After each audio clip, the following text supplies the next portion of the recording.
Show! Então, boa tarde, gente. Sejam bem-vindos à primeira roda de conversa da Semana Ambientável, da 16ª edição da Ambientável da UFRJ, que é a Semana Acadêmica da Engenharia Ambiental. Esse ano a gente está trazendo o tema Desenvolvimento Insustentável, a década das consequências, para fazer uma relação e uma reflexão como que está sendo esses modelos de desenvolvimento que a gente está utilizando ultimamente e se eles são realmente os corretos a serem seguidos, né? A semana está aí com a programação cheia de debates e reflexões sobre isso. E hoje a gente tem a roda de conversa ministrada pelo Lupa, que está aqui representada por mim, pela Mônica e pela Emily, pela Luísa. O pessoal do Lupa está todo aqui hoje. E aí, o Lupa, primeiramente, a gente vai apresentar, é a Liga pela Universalização da Participação em Políticas Públicas Ambientais da UFRJ. É um projeto de extensão que trabalha com a divulgação de agendas ambientais e debates públicos para que incentivem a população a participar desse debate mais intensamente e a gente consiga mudar a situação ambiental da nossa região. Para a nossa mesa de conversa, que hoje o tema vai ser movimentos sociais e políticas públicas, como as ações sociais auxiliam no debate ambiental público e nas comunidades resilientes, a gente está trazendo aqui a Ruth Osório, representante do Cocosap, que é um projeto incrível que acontece na Favela da Maré. Ela vai falar um pouquinho mais para a gente daqui a pouco. E a gente está trazendo dois representantes do Movimento Nacional de Catadores de Materiais Recicláveis, que é o Cícero, lá do Ceará, que está representando o movimento, e o Evaldo, que está representando o estado do Rio de Janeiro aqui, né? E, além disso, a gente tem a coordenadora Mônica Pertel, que é coordenadora da Engenharia Ambiental e coordenadora do Lupa, e os outros integrantes do Lupa. Espero que vocês participem, né? A ideia dessa roda de conversa é uma interação legal entre o público e os palestrantes. Então, a gente já pode iniciar um pouquinho o nosso debate, né? Primeiramente, como eu já apresentei os participantes, a gente vai fazer uma pergunta focada com o pessoal do MNCR. Cícero pode responder essa, que acredito que essa vai ser focada no âmbito mais nacional. Como que o MNCR participou dos debates políticos sobre resíduos sólidos ao longo desses anos, né? Como que eles vêm ativamente reivindicando por novas abordagens sobre os resíduos sólidos e como o MNCR vem atuando nisso? Olá, pessoal, boa tarde. Prazer participar desse momento com todos e todas. Prazer conhecer a cada um e desejo a cada um de vocês sucesso aí na trajetória, que é um tema bem bom e pertinente à realidade que vivemos hoje. Primeiramente, queria fazer um pouco do resumo, do pouco tempo que eu tenho, de como o movimento surgiu. Para ele estar onde ele está hoje, foi preciso um rastro de caminhada bem sofrida. O movimento, ele até 2000, ele vivia em lixões, nas ruas, né, na invisibilidade. Depois o movimento, as organizações da Caritas Diocesana, né, os movimentos MST, começaram a se organizar e o movimento viu a viabilidade de saber que existiam políticas públicas voltadas para as questões ambientais, mas ele estava de fora. Ele estava na invisibilidade, onde a qual mulheres tinham filhos em cima de lixões, eram soterrados em cima de lixões, faziam seus alimentos em cima de lixões, e ali geria a sua renda em torno daquela atividade. E aí o movimento, as pessoas começaram a perceber que precisava estar dentro desse pilar de políticas públicas, e aí começou a se organizar junto com os outros movimentos, né? Começou a se formar associações, grupos, e aí a luta só foi acrescentando e ampliando para os outros estados, e a luta começou-se para a cesta básica. Aí a gente lutava em todos os estados, não, os catadores necessitam de cesta básica, os catadores precisam de sobrevivência, o catador precisa de uma complementação de renda, e aí a gente foi só ampliando. Aí depois a nossa luta foi por reconhecimento, visibilidade, inclusão. Hoje a nossa luta ela é por prestação de serviço, reconhecendo que o catador, por ser um profissional hoje, como uma categoria, assim como o médico, o doutor, o professor, o advogado, o juiz, ele também é uma profissão. Então o movimento foi só se inserindo e encontrou um governo viável que pudesse estar favorecendo ao movimento essas políticas, está dentro do debate.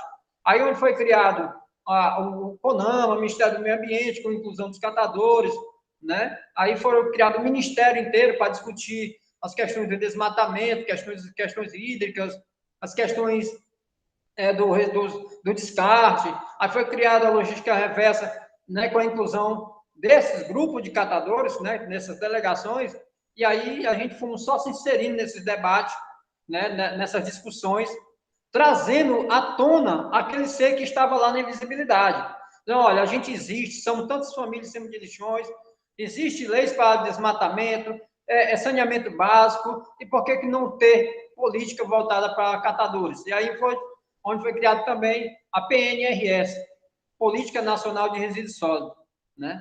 E aí, em 2012, a gente tivemos uma grande marcha, já contra outro patamar de exploração e degradação, que era a incineração, né? A gente diz não à incineração, a gente queremos é que o resíduo ele tenha o seu retorno viável, retorno econômico, por meio da logística reversa, e que a sociedade possa se adequar a um planejamento de conscientização ambiental, né, que os materiais escravos vá parar dentro dos galpões, né, as associações recebam estrutura, o catador seja respeitado, a gente para desse preconceito de dizer que catador é catador de lixo, enfim, a gente fomos só se inserindo nessas questões e aí a gente começou a perceber que a gente precisava subir mais um degrau.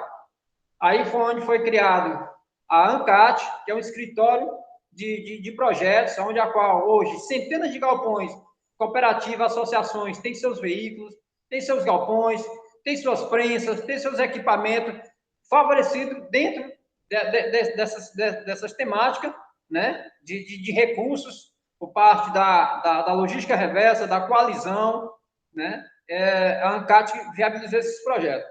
Né? E hoje a nossa associação aqui ela tem prensas, balança, veículo, tudo voltado justamente da inclusão do movimento, na participação dela nas políticas públicas. E aí a gente começou a exigir dos governos a nossa contratação por serviço prestado, coleta seletiva, dentro dos municípios. Olha, se é uma lei, já de 2014, existe uma lei de fechar lixões. Então, dentro da Política Nacional de Resíduos Sólidos, diz o seguinte, só fecha lixão se pegar os atores que estão lá dentro, fazer galpão, estruturar, dar formação, equipar, equipamentos de EPIs, e aí implanta a coleta seletiva, bota o catador no galpão, contrata por serviço prestado, e aí, ok, fecha o lixão. Aí desandou, fizeram de qualquer jeito, o movimento resistiu, né? Insistiu, resistiu, e aí chega a tão não esperada em 2016 a política que se deu contrária tudo aquilo que a gente vinha lutando, que foi a reforma da Previdência, reforma trabalhista, e tivemos 3 vezes mais pessoas desempregadas andando nas ruas, aumentando dentro dos lixões, né? E depois chega a eleição de 2018, aí depois chega a Covid, e hoje a gente, enquanto movimento, a gente tentou e a gente buscou, né, buscar para que o catador tivesse em casa, mas ele tivesse o meio de ter seu alimento, né, ter ali sua substância, foi viabilizado cesta básica, foi cartão, né, de alimentação, foi recursos, e tudo isso o movimento tentou buscar para dentro dos seus cooperados, né, essa estrutura básica. Enfim, e hoje a gente estamos, enquanto movimento nacional, tem o escritório de projeto ANCAD, temos uma confederação chamada Unicatador, que é a unificação, né, das nossas cooperativas, né, e a Unicaf, Unisol, né? Então, assim, união de cooperativas, entendendo que dentro dessa economia popular, o catador também gera essa economia ali em torno de si, é um trabalhador que está, de alguma forma, trazendo renda para o seu estado, né? E é isso. Eu não me alongar muito, não sei qual é o meu tempo. Muito bom, muito bom.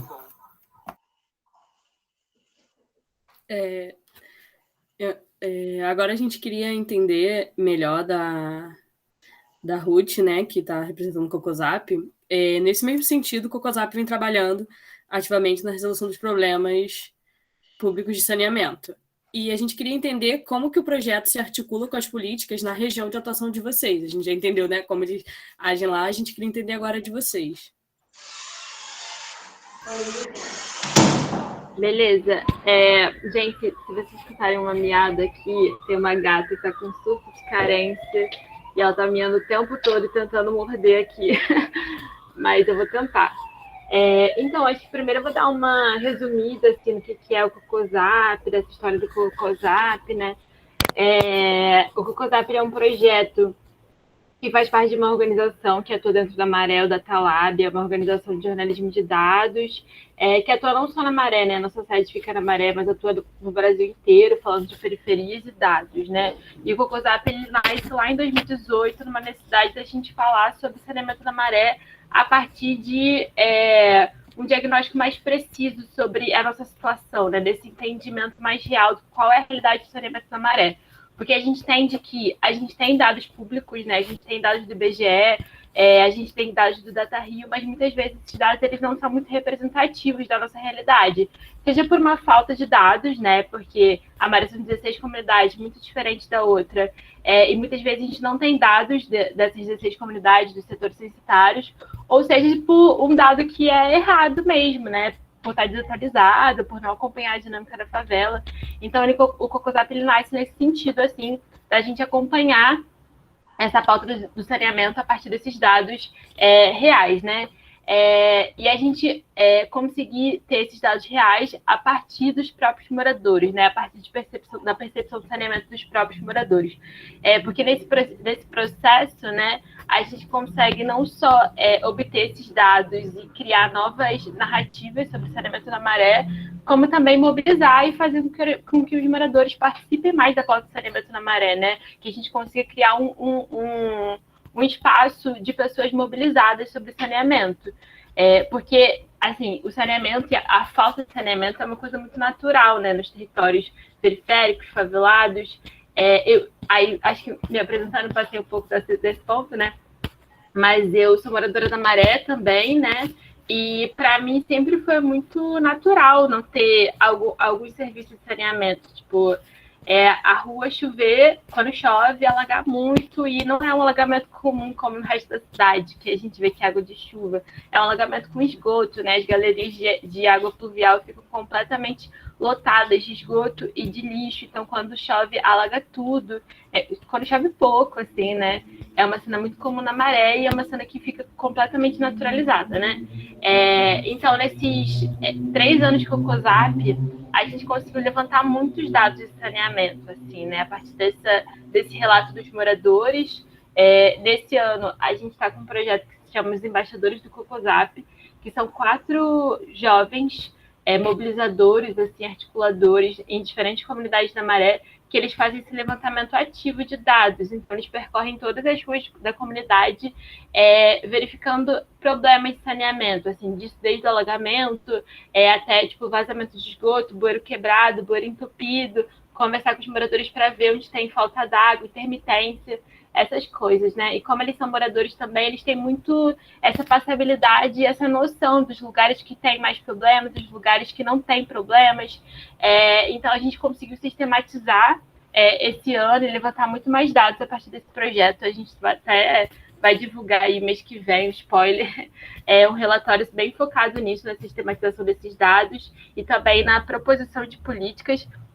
Mas falando tudo isso para falar que a gente faz no Cocosap, né, o que a gente tenta fazer é essa reivindicação de que as políticas elas precisam nascer a partir de uma movimentação que é local, né, de uma agenda que é local, a gente faz política localmente, e que os moradores eles precisam participar dessa mobilização, né, dessa construção de novas políticas. A gente tem um documento bem importante que foi construído junto com o Cocosap, junto com a Rede da Maré, que é uma organização bem grande, bem importante na história da Maré e dentro das 16 comunidades, né, a Redes, e a gente construiu lá em 2019 a Carta de Saneamento da Maré, que é um documento assim, que foi construído coletivamente a partir do encontro de saneamento.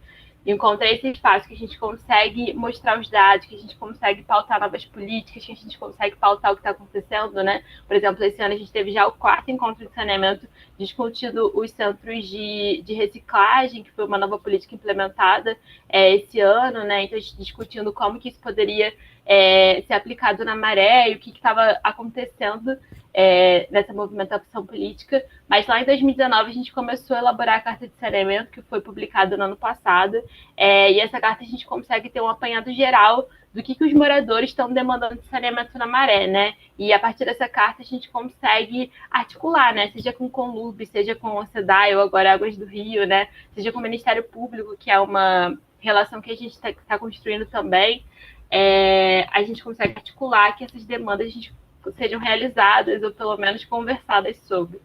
Acho que é mais ou menos por aí. Ruth, é incrível, né? Tanto o Cocosap, a sua fala, quanto a fala do Cícero, eu acho que mostram para a gente muito bem o que são essas comunidades resilientes, né? O que são esses movimentos sociais, o que é a população botando a mão na massa, fazendo a política pública e não esperando a política pública, que muitas vezes demora um pouco mais, né? É um pouco mais complexo. Então, a gente bota a mão na massa e fala. Eu acho que a fala do Cícero, quando ele traz ali o que aconteceu na pandemia, o que eles fizeram, como que apoiaram os catadores, a sua fala dizendo a importância da informação vinda da população, o que a população sabe, porque é a população que sabe, é quem vive ali que sabe. Então, isso é incrível. E eu acho que essa política pública, eu acho que é a gente fazendo. Acho que isso tem que ser mostrado, isso tem que ser divulgado cada vez mais. São projetos incríveis.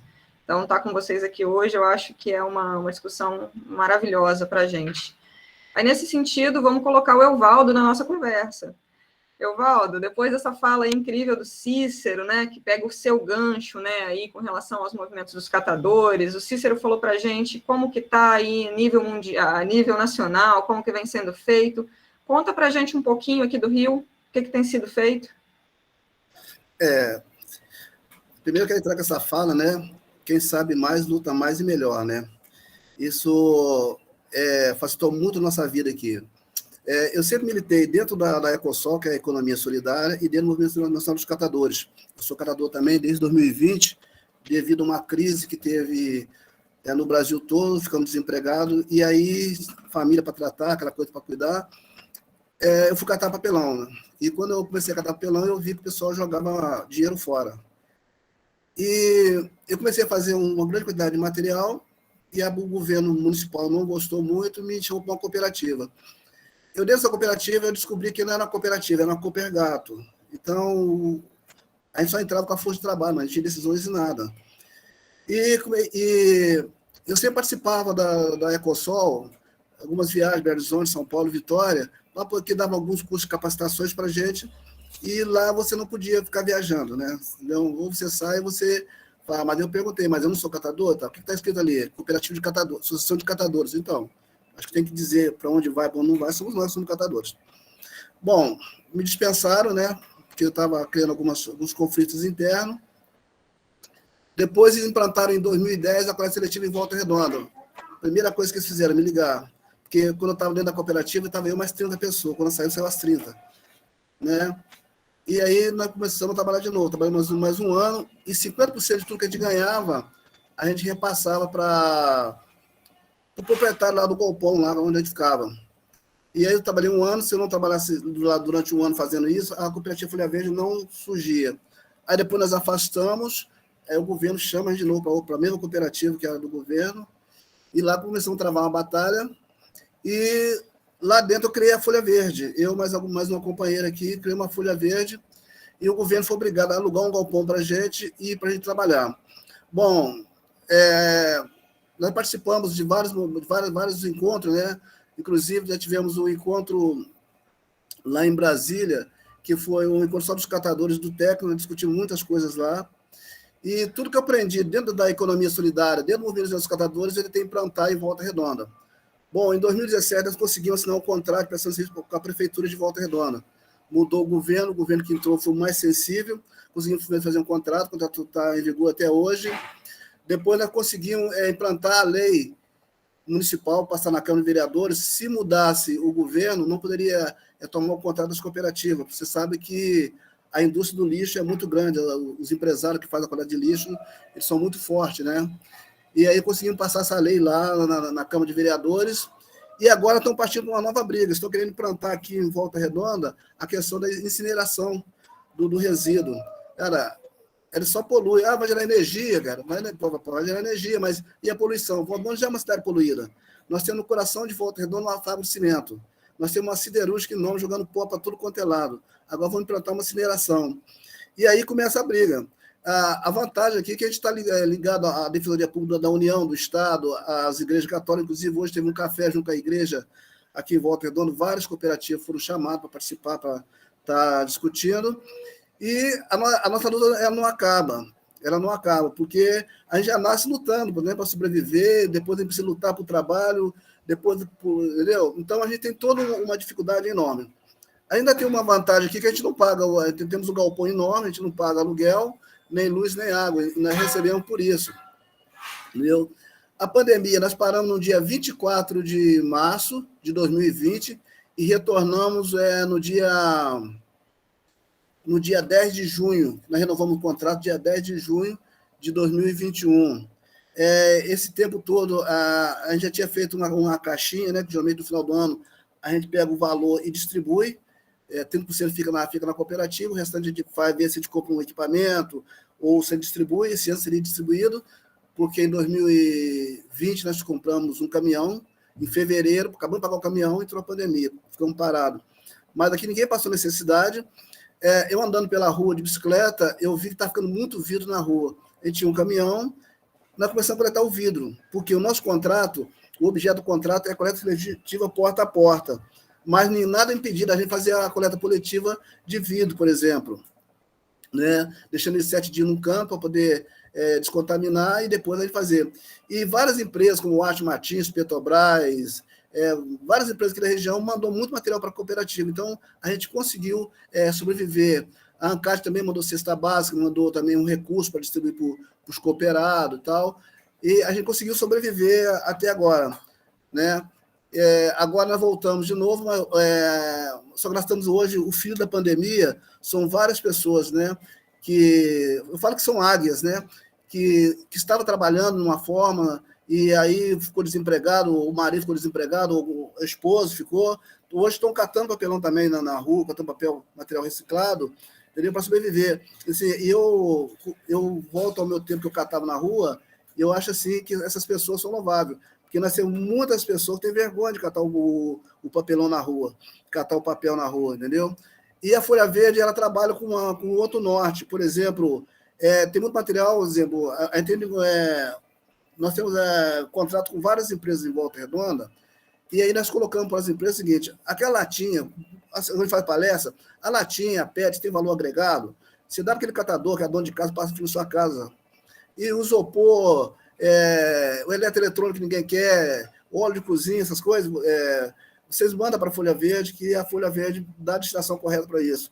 Porque não fica assim, difícil você concorrer com o catador de rua, porque a gente tem uma estrutura, a gente não paga luz nem água, nós temos 2 caminhões, nós temos esteira, temos prensa, então a gente tem toda uma logística, entendeu? Tem um grupo de apoio, então, assim, seria uma sacanagem da nossa parte, né? Hoje a gente não compra, porque para a gente não ser um intermediário também, né? A gente só compra de 2 pessoas aqui que são especiais, e aí a Secretaria de Ação Comunitária pediu que a gente comprasse material dessas duas especiais, entendeu? Então, para a gente não ter uma concorrência desleal. Então, a Folha Verde é uma cooperativa que ela veio e tinha um projeto chamado Cefes, que é o Centro de Formação em Economia Solidária, onde eu fiquei quase 8 anos aprendendo a gerir um empreendimento, conhecendo o território, como é que eu trabalho naquele território, como é que eu posso modificar aquele território, como é que eu posso ajudar as pessoas. Antes da pandemia, a gente era 25, hoje nós somos 18 pessoas, e todos nós recebemos o pagamento praticamente quase que em dia, né?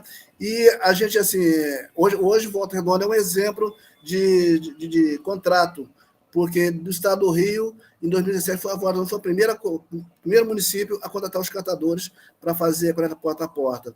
Aqui nós somos 3 cooperativas, Folha Verde, Reciclar VR e Cidade do Aço. Eu comecei pela Reciclar VR e criei a Folha Verde, e agora nasceu a Cidade do Aço, entendeu? E aí nós dividimos o município em três territórios, onde cada um fica numa área, coletando responsável por aquela área de trabalho. Então, o que eu tenho a dizer é, na conferência temática que nós tivemos lá em Brasília, antes da Conferência da Economia Solidária, a gente alinhou algumas coisas, né? Depois vem a ANCAT, e nós viajamos nos projetos Lixo Cidadania, em Belo Horizonte, estivemos em Brasília, e aí a gente começou a conhecer, participar das reuniões, das rodas de conversa, e isso vai nos fortalecendo e nos dizendo qual norma nós temos que tomar. Bom, a lei que foi assinada na Câmara do Vereador fala que não pode ter incineração em Volta Redonda. O governo agora quer implantar o sistema de incineração. Eu até coloquei um link aí. E aí agora começa uma nova jornada, né? Uma nova briga, porque é muito fácil montar uma incineração, mas é difícil apoiar os catadores com máquinas de equipamento, entendeu? Então, é um trabalho que a gente vai ter que começar agora novamente. Já coloquei nas rodas do nosso grupo, no Facebook, que a gente vai precisar do apoio de todo mundo, não só de Volta Redonda, mas do Brasil todo. Porque Volta Redonda já é uma área muito poluída pela indústria SN, né? Ela também não pode sair, senão muita gente fica desempregado, mas agora já botou uma cimenteira no coração da cidade, e agora botar uma usina termoelétrica para queimar o lixo, falando que vai gerar energia, entendeu? É uma coisa assim que a gente tem que entender um pouco melhor para a gente até entrar nessa discussão com mais conhecimento, mais informações. Tá? Acho que seria isso a princípio. Show, muito obrigada, Elvado. Realmente a gente pôde conhecer mais de perto aí, né, a luta, o trabalho de vocês. E realmente essa questão dos resíduos envolve muitas discussões, né? E acabam que a gente deveria trazer mais, né, o trabalho de vocês, né, e não brigar contra, né, o trabalho de vocês. Afinal, eu acho que todos nós somos atores e vocês são essenciais para que isso tudo funcione, né? Então, realmente, tá uma discussão aqui muito rica. Pessoal, quem está ouvindo aí, fiquem super à vontade, tá? Para colocar aqui na discussão do chat, contribuir com perguntas aqui para a gente, tá? Eu até estou vendo aqui uma do Augusto, justamente vai ser puxando a Ruth, que já era a ideia mesmo. Então, Ruth, vamos acionar você aí agora, né? Então, eu queria que você pudesse contar um pouquinho mais para a gente, né? Que eu acho que isso a gente está falando aqui sobre movimentos sociais, né, coletivos, enfim, formas de organização, né, de um grupo aí que pela luta, né, de toda aquela, de uma forma de...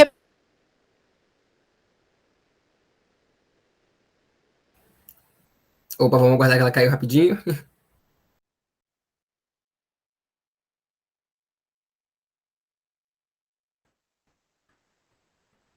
Bom,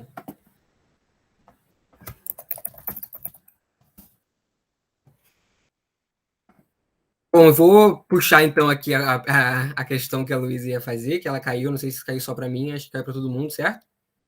E aí a questão... daqui a pouco ela volta. A questão que a Luísa queria trazer é como o Cocosap está trabalhando. Você falou muito, né, de como de engajar a comunidade, de ir atrás da comunidade. Opa, voltou. Tá sem microfone. Desculpa, gente, valeu.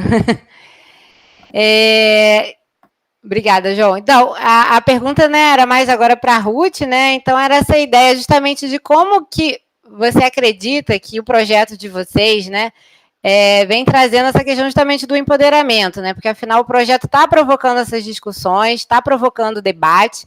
Então, era até uma pergunta aí que existe também, né? Existem demandas individuais de moradores, enfim, de pessoas que chegam para vocês com ideias diferentes, que vocês possam promover esse debate, integrar essas ideias dentro da linha do projeto de vocês. Como é que é feito isso, né? E de que forma esse debate é levado para frente, né? Como que vocês promovem esses debates com quem realmente tem poder de mudar alguma coisa, com as instituições, com os políticos, né? E a pergunta do nosso participante aqui foi em relação a justamente isso se ampliar para outras comunidades, né? Então, vocês trabalham com esse sentido também, de talvez mobilizar outras regiões além da Maré? Como é que vocês enxergam isso tudo? Calma, muitas perguntas. Eu acho que eu vou responder essa primeiro de expandir o CocoZap, né, para outras comunidades, porque eu acho que tem um pouco a ver com a pergunta que você fez, Luísa. Então, a gente entende o CocoZap como uma tecnologia social, né? Tipo, todo esse processo de recebimento. Eu nem falei, mas o CocoZap, eles chamam CocoZap porque a gente recebe uma denúncia, né, uma queixa de saneamento pelo WhatsApp. A gente tem o WhatsApp do projeto, né, do CocoZap, e a gente conversa com o morador a partir dessa denúncia e sistematiza essa queixa, né? A gente georreferencia essa queixa e faz toda a qualificação dela. Então, a gente entende esse processo como um processo tecnológico, o CocoZap como uma tecnologia social. E quando a gente está falando de tecnologia social, é muito importante a gente entender que não existe uma replicação dessa tecnologia, sabe? Nunca vai existir um CocoZap igualzinho CocoZap na Rocinha, por exemplo, porque a Rocinha tem um outro histórico, a Rocinha tem uma outra conformação da comunidade, né? Sempre que eu estou fazendo uma apresentação assim mais sistemática assim, do projeto, eu sempre começo falando da Maré, assim, falo desse histórico de saneamento da Maré, porque, para quem não sabe, a Maré era uma comunidade, hoje em dia é uma comunidade gigante do lado da Baía de Guanabara, mas que não existia nada ali, né? Tipo, existiam 2 morrozinhos e o resto foi tudo completamente aterrado. Então, é uma comunidade que nasceu em cima do manguezal, né? Junto com a Ilha do Fundão, do ladinho do Fundão, Maré.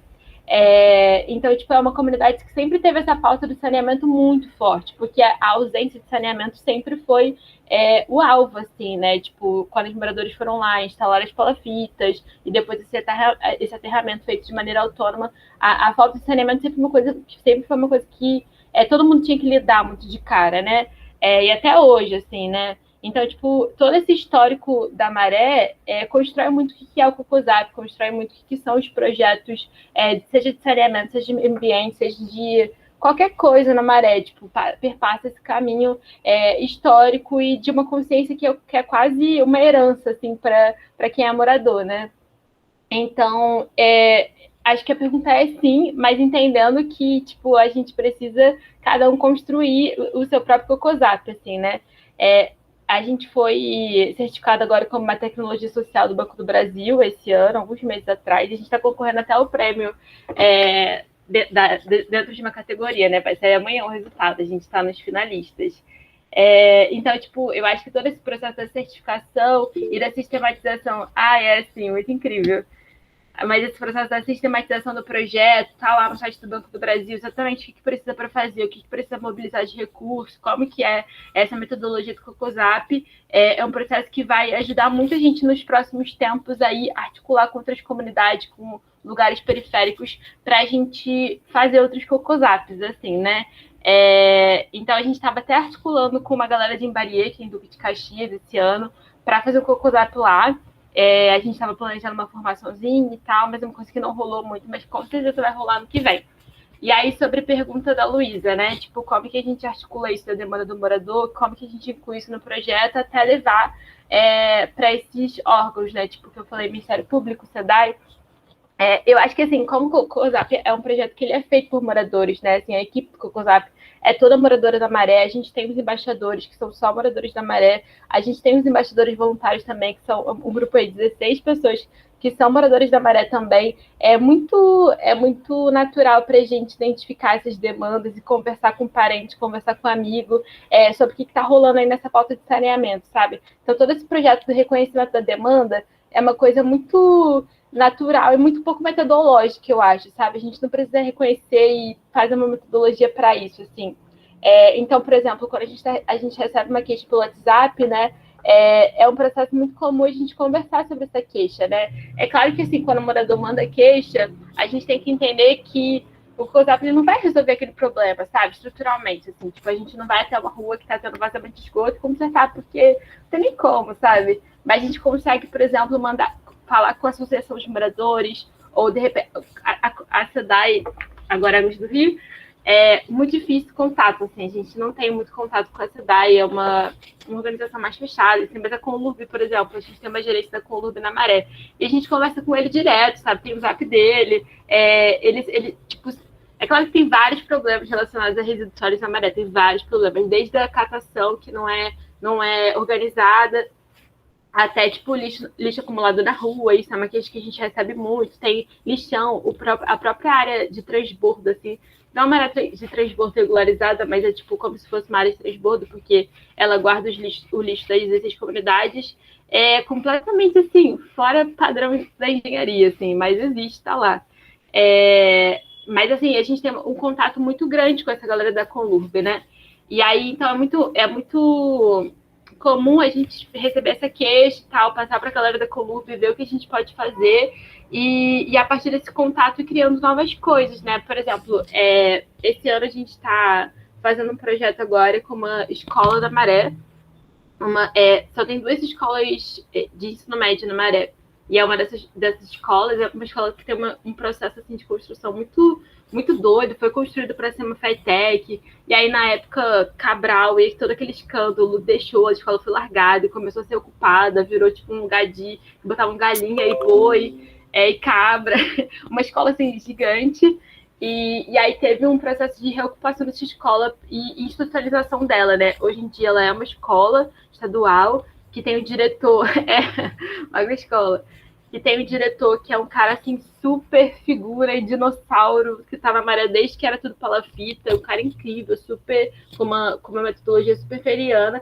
e a gente tá trabalhando com eles agora, assim, falando sobre tecnologias sociais, tecnologias alternativas de saneamento. Foi uma demanda que a escola trouxe pra gente, né? Eles já estavam trabalhando com a temática de saneamento com os alunos, porque eles têm uma demanda muito grande de ocupação no território, assim, tipo, atrás da escola tem um valãozinho que não é um rio, é um canal, mas que é um valão, assim, que tem vários porcos bem colados, assim, na escola. Então, eles têm essa demanda muito grande de ocupação, de trabalhar essa temática de saneamento com os alunos, e a gente está trabalhando lá. Então, acho que é mais ou menos isso, assim, essa coisa de como a gente interage com os órgãos, essas instituições, a gente tem uma interação muito grande com a Conlurb, com a SEDAI não tanto, com o Ministério Público também, no terceiro encontro de saneamento do ano passado, foi o promotor de justiça do GAEMA, que era um grupo especializado em meio ambiente no Ministério Público, que pelo que a gente entendeu não está existindo mais, foi extinto, mas que era um grupo que fazia muitas coisas, assim, articulava com muita gente de comunidade, a gente traz eles para esse espaço, está sempre conversando, tá mais ou menos isso.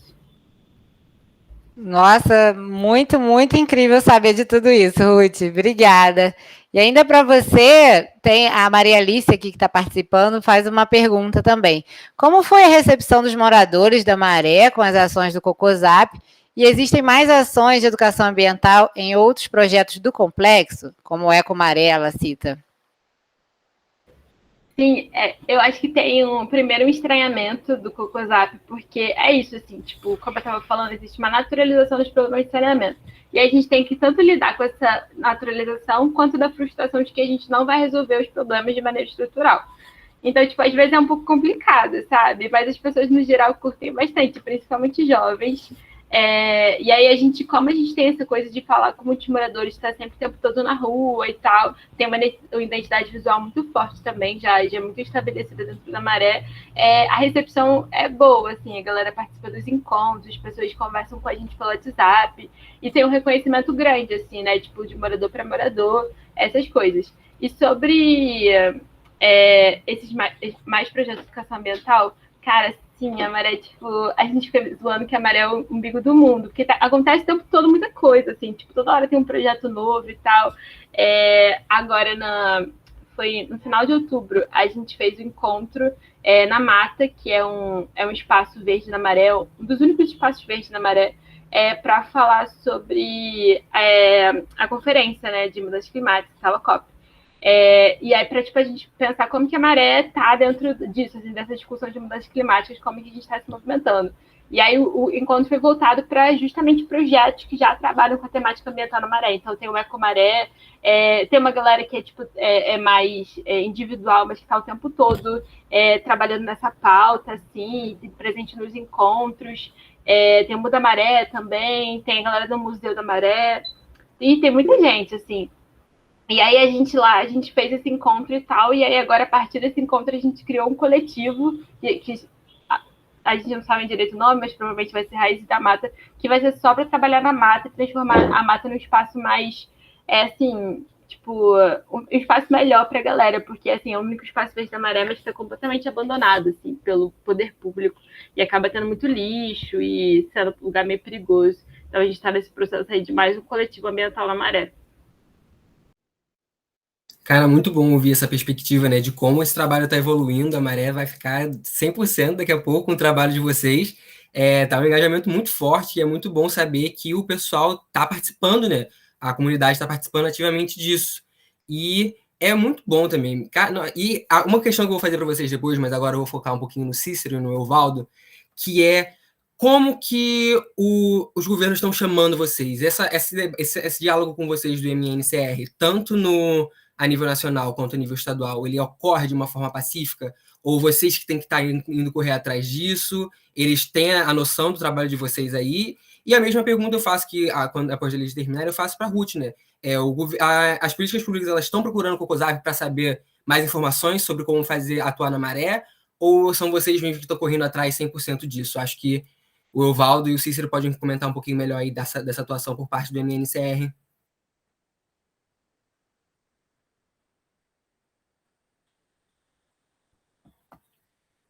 Tá desligado, Cícero, o microfone. Desculpa.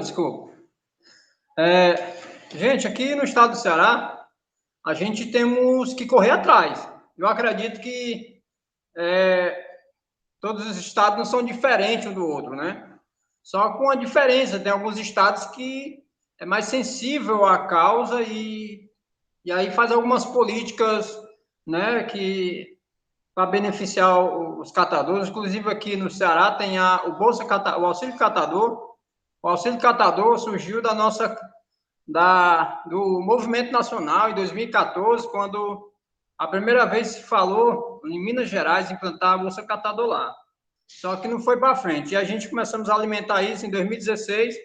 A gente discutimos o bolsa catador no estado do Ceará, não foi para frente. Em 2019, quando chegou a pandemia, o governo aqui fez o auxílio pandemia, com 6 parcelas de um quarto de salário mínimo. E aí, quando terminou as 6 parcelas, o governo chamou e disse assim: olha, vamos fazer uma lei, para implementar uma lei, para que essa lei vocês consigam continuar recebendo, mas sem perder ela. Ou seja, aí foi feita uma lei, foi sancionada pelo governador Camilo Santana, e hoje os catadores recebem um quarto de salário mínimo, R$ 261 reais, né, vindo desse programa do auxílio catador. A gente temos também alguns galpões, né, aqui que são 3 galpões que a prefeitura paga água, paga energia e um caminhão com motorista e gasolina. Isso de segunda a sexta, para fazer a coleta seletiva em condomínios. E também o governador do estado também sancionou uma lei de decreto estadual de coleta seletiva. Ou seja, todos os órgãos federais, estaduais, federais, eles ficam obrigados a destinar os seus descartes, seus resíduos para as associações de catadores. Em Fortaleza, são 16 associações de catadores, né, que estão dentro desse projeto. Agora, também, implementou também um benefício, um crédito, de que cada associação ligada ao Bolsa Catador vai receber uma prensa e um carro, mas é um carro de, né, atração mesmo, 2 rodas. Então, assim, algumas políticas a gente tem que correr atrás mesmo, né? A gente tem que buscar justamente a transformação dessa sociedade, junto com os governos, né, municipal e estadual, que é justamente o que chega nesses galpões. O que chega nesses galpões é materiais sujos, materiais contaminados, são rejeitos, e que é um tema que tem que debater sempre na mesma tecla, de como mudar essa cultura, esse tabu ainda que existe na nossa sociedade. Mas a gente corre atrás aqui das políticas. E a nível federal, o movimento nacional, a gente vinha até avançado em um benefício maior, que era a aposentadoria especial para catadores. Em 2014, ele saiu da mesa, ele saiu do Congresso para o Senado. E do Senado, em 2016, ele ficou barrado até 2018, sem botar para analisar, votar, para poder revisar esse projeto. Ficou barrado na mesa e está lá até hoje a aposentadoria especial para catador, que o catador ia ter uma redução nesse dinheiro para poder pagar o INSS dele, né? Então, a nível nacional, a gente continua ainda a buscar a implementação dessa lei da contratação por serviço prestado, que a gente quer uma lei federal, porque os estados ainda relutam contra isso. Nós temos aqui no estado do Ceará o fechamento dos lixões e tem uns consórcios. Os consórcios se juntaram para que eles fizessem, né, essa mobilidade da transformação do lixão para um aterro sanitário. E aí, de sua responsabilidade dos consórcios, ele faz o centro de triagem, a prefeitura, na sua coparticipação, implanta, faz também seus recursos, incluído para que fizesse ecopontos, os galpões, implantação de coleta seletiva, né, formação e etc, etc. Então, isso está sendo uma grande dificuldade para nós aqui, para incluir o catador dentro desses espaços. Por isso que hoje o movimento nacional tem 1 a 2 representantes por estado, para justamente ele ir nesses espaços, né, de debate, de políticas públicas, e diga que a categoria de catadores que é organizada e que é uma categoria que já é reconhecida como uma atividade profissional e que está ali como um direito, vindo da Lei 2.305 também, na Política Nacional de Resíduos Sólidos, de que é um dever, né, dessas gestões incluir os catadores, contratar, né? Porque hoje a gente diz o seguinte: poxa, meu, as leis são descumpridas, os catadores estão lá fazendo o seu trabalho, fazendo sua coleta seletiva, fazendo o seu trabalho laboral ali, sustentando suas famílias, né, fazendo aquilo que é de direito, e existe uma outra lei por detrás sendo descumprida, então alguém tem que arcar com essas responsabilidades, não é o catador, que muitas das vezes está lá no lixão, que ainda essas políticas não chegaram até eles, ainda estão tendo contato com lixo hospitalar, ainda estão tendo contato com fezes, animais, e que ainda nós, enquanto movimento, não conseguimos ainda chegar até esses espaços que estão lá, a mais da imagem, para poder também implantar nele o que é implantado aqui no estado, aqui no município de Fortaleza, que é uma incidência de luta, né? Não só pela reciclagem, mas sim porque o catador mora em área de risco, mora na beira do canal, ele mora num local onde a qual não tem uma creche, ele mora num local onde a qual não tem uma praça de lazer, não tem equipamentos para idosos, não tem um CRAS que atenda a sua necessidade, não tem um posto de saúde que atenda a demanda.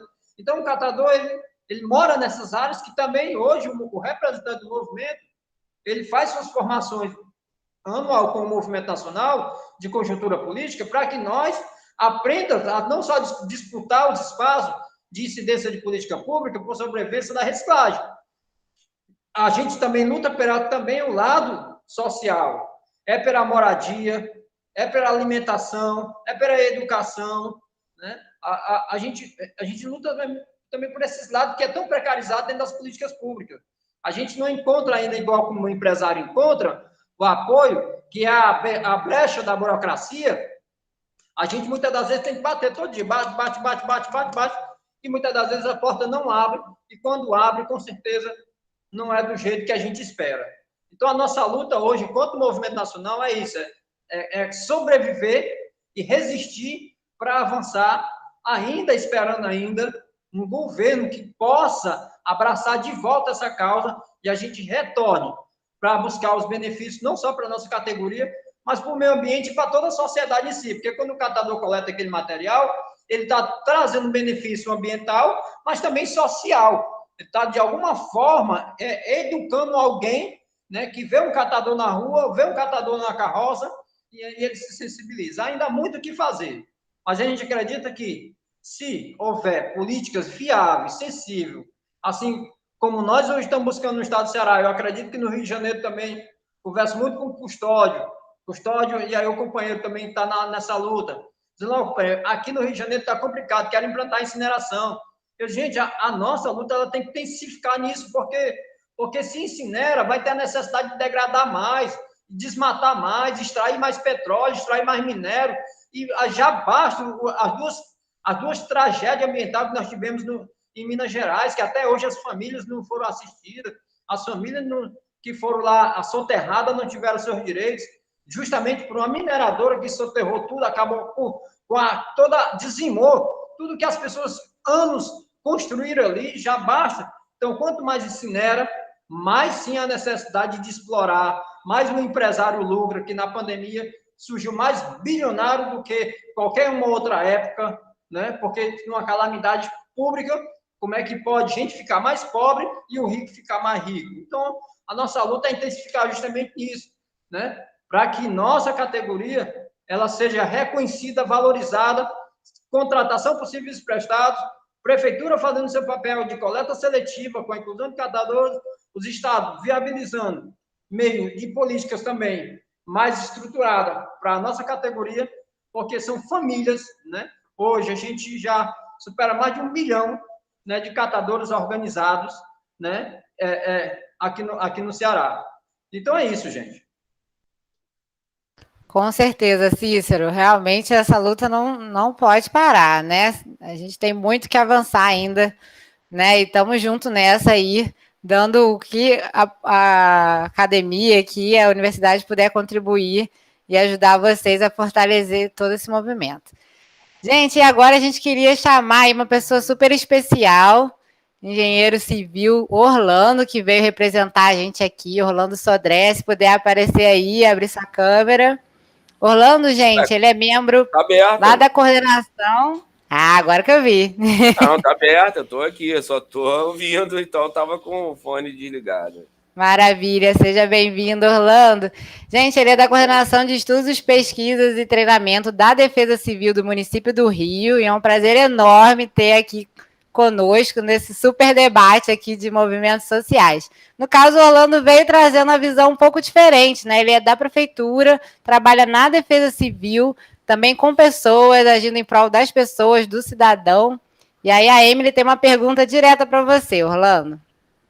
Beleza, manda aí para a gente ver se pode contribuir com todos. Boa tarde, professor. Tudo bom, Emily? Tudo bom. A gente queria entender, professor, quanto Defesa Civil, né, vocês participam do debate público por, né, serem um órgão, e a gente queria entender como é levado em consideração, como a Defesa Civil consegue agregar as organizações, os movimentos sociais, em todos os debates no dia a dia de vocês. Vamos lá, minha amiga, uma pergunta bem difícil, né? Porque a gente, mesmo sendo um órgão com uma filosofia atípica, né, de um organismo público, né? A Defesa Civil é um lifestyle, né? Um estilo de vida, é uma forma de você pensar de forma prevencionista, né? Sempre ver aonde tem as ameaças, os riscos. Então é difícil a gente fazer esse trabalho, mas não é impossível. É um trabalho de formiguinha, pode dizer, né? Que a gente faz, né? E quase que é o nosso trabalho mesmo atuando, mesmo antes do desastre.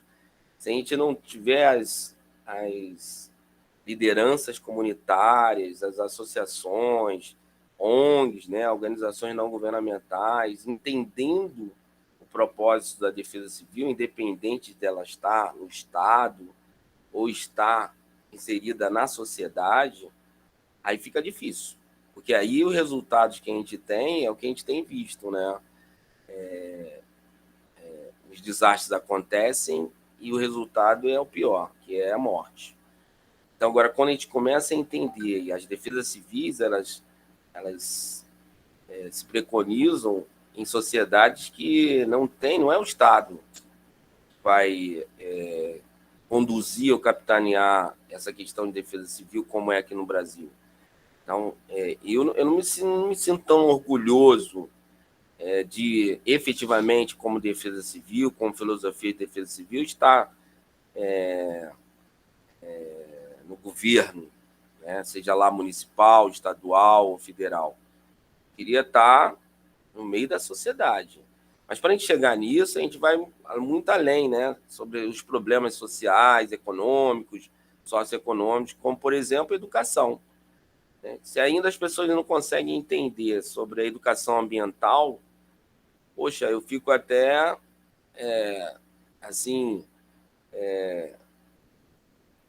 constrangido, né? Quando eu vou falar de defesa civil. Pô, peraí, se a pessoa não entende sobre... Acabamos de falar aí, né? O nosso amigo da Associação Raio de Sol falando sobre a questão do lixo, do reaproveitamento, o valor que esses profissionais e pessoas tenham perante qualquer sociedade. A gente vê aqui que tem uma pecha ruim, né? Que aí, ele é catador de lixo, é lixeiro, é gari. Não, ele é importantíssimo. E aí, quando a gente não consegue entender, aí já fica difícil. Você não vai entender defesa civil mesmo. Então, a gente tem que correr. Porque se a gente está discutindo aqui questões ambientais, que está atrelado, a gente está falando de questões agora ainda, né, de reunião onde governadores de estados, de nações, né, muito mais desenvolvidas do que a nossa, e mesmo assim ainda falham nessa questão ambiental, quiçá na questão sobre se prevenir aos desastres, seja eles naturais, mistos, humanos, todos esses desastres que a gente lida no nosso dia a dia. Então, a defesa civil tem evoluído a passo de tartaruga, infelizmente, no nosso país, mas, pelo menos, por exemplo, ser convidado para um momento como esse, aqui com profissionais, com pessoas ligadas às questões que geram desastres, né, ou que estão preocupados com o meio ambiente, com os impactos, os danos ambientais que vão gerar desastres. Para a gente é muito importante isso, que mostra que nós estamos andando e evoluindo para algo melhor, né, mais rapidamente. Então, é isso que a gente tem feito, né? Esse trabalho em conjunto lá, junto com principalmente as comunidades que estão em alto risco, seja geológico ou hidrológico, e tentar ver se elas começam a entender, e aí a gente faz um serviço inverso, né? Ir lá direto no problema e tentar ver se daquelas pessoas que estão no meio do problema, convence aquelas que estão em problemas menores para ir lá também ajudá-las. É mais ou menos por aí. Obrigada, professor. Apareceu algumas perguntas aqui no chat, eu queria aproveitar para fazer. Um debate, né, sempre bom quando a gente tem essa outra visão. Professor, o Augusto está perguntando aqui, que ele até está com medo de ser um pouco ingênuo na pergunta dele, mas ele queria entender que, na sua opinião, como nós, indivíduos comuns, fora de uma organização pública, no caso, podemos ajudar projetos como esses a serem vistos. Porque ele disse que, vendo o representante de um órgão público, tendo a visibilidade que a Defesa Civil tem, o reconhecimento, dizendo que não consegue agir efetivamente sobre o assunto, como nós, meros cidadãos comuns, podemos, então, agir? Boa pergunta, boa pergunta. É esse que é o paradigma a ser quebrado. Tá vendo como é que a sociedade, principalmente brasileira, e pela sua pergunta, você não conhece o que é defesa civil? Defesa civil é todos nós, não é um órgão. Infelizmente, colocaram na cabeça nossa brasileira que defesa civil é um órgão, sei lá, corpo de bombeiros, forças armadas, e blá, blá, blá, e blá, blá. Não é nada disso. Defesa civil é cada um de nós. As sociedades que aprenderam o que é defesa civil, né, começa a agir melhor e mais rapidamente. É de fora para dentro, não é de dentro para fora. E aí os governos, os estados começaram a entender. Não, agora não tem jeito. Eles aprenderam. Meu Deus, eles aprenderam. Deixamos vazar a informação. Infelizmente, aqui no Brasil, fazem o contrário com a população. Desinforma a população para depois só informar o que lhe interessa. Então, na verdade, nós precisamos mudar esse farol sobre as questões. Aí a gente vai ver acontecer deslizamento, mas a gente vai ver não morrer gente no meio de deslizamento soterrada. A gente vai ver acontecer alagamento e a gente vai ver não morrer gente lá nesse alagamento. Qual é a sociedade que tem as maiores ameaças de desastre e elas são muito mais resilientes que qualquer outra? Por quê? Começou a fazer essa mão inversa. Os japoneses, por exemplo, os asiáticos. Entendeu? Por quê? Lá eles entendem que a defesa civil não é de um órgão, não é do governo, é da sociedade. A criança aprende na escola. Se ela não aprender como é que ela vai né, pelo menos ter um mínimo de probabilidade de sobreviver sozinha a um terremoto, né, ela não pode ser um asiático, um japonês. Então, acho que a gente tem que começar a entender que não ser paternalista e esperar do governo tudo. A gente tem que aprender, e é por isso que a minha fala é essa, não abstendo da minha responsabilidade e atribuição, e sim mostrar que nós estamos aqui para chegar junto. Esse símbolo aqui, não sei se vocês sabem o que significa, é o símbolo que foi criado para a Defesa Civil Nacional. Tem duas mãozinhas aqui, né? Uma para cá e outra para cá. Vocês sabem o que significa essas duas mãozinhas? Uma que socorre, vai lá pegar a pessoa, né? Resgatar, né? Fazer o primeiro socorro, salvar, e a outra que vai fechar. É um abraço isso aqui. Eu falo muito de dia do abraço, a gente abraça todo dia aqui a sociedade. Dentro aqui tem um triângulo. Esse triângulo aqui é internacional, né? É o triângulo Blue Triangle. Dentro do triângulo da Defesa Civil, que é o símbolo internacional, tem um núcleo que a gente deve assegurar. Aqui é o quê? Você sabe o que é isso aqui, no Rio de Janeiro? Esse desenhozinho aqui? É o brasão da cidade do Rio. Em outros lugares que você for, vai ter o brasão da cidade, do estado. Então, isso aqui tem um simbolismo gigantesco que tem tudo a ver com o que vocês lidam sobre as questões ambientais. Só precisa que a gente possa mostrar para a nossa sociedade a nossa luta do dia a dia, né? Não é a gente só atender ocorrências daquilo que já está consumado. Eu quero ir antes para poder avisar as pessoas, olha, cuidado com isso, cuidado com aquilo. Vamos fazer um trabalho aqui de preservação ambiental, porque isso vai te gerar um risco, e esse risco vai te levar ao pior dos danos que é possível, a perda da sua vida. É mais ou menos por aí.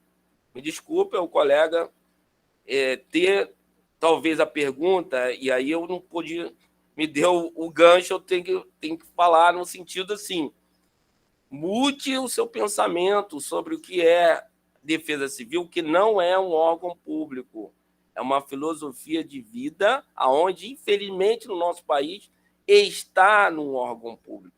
Um dia, quem sabe, a gente vai estar fora do órgão público para a gente não estar, dentro de gestões políticas ou de política pública, e sim da política da sociedade, no caso do Estado. Valeu, galera?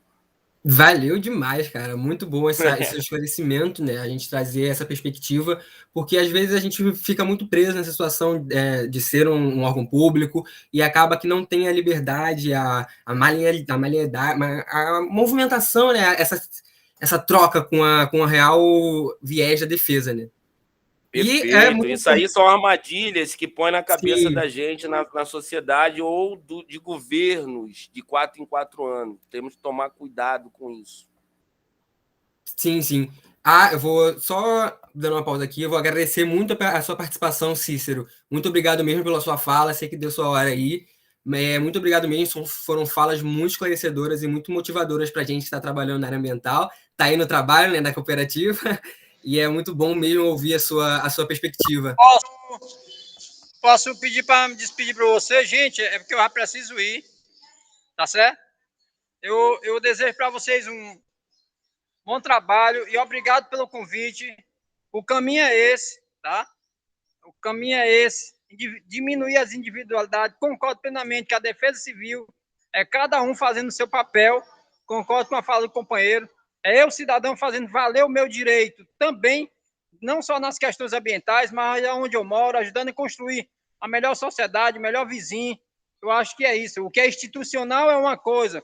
O que é eu, enquanto morador, também é a mesma coisa dentro de uma instituição, fazendo o meu trabalho. Obrigado pela presença de todos, eu preciso ir, tá bom? Muito obrigado pela Cícero. presença, Cícero. Tchau. E eu vou aproveitar a fala do Cícero aqui, né, que ele fala sobre a conexão entre todos nós, e a gente acaba percebendo aqui que há uma conexão muito grande com os convidados dessa mesa, né?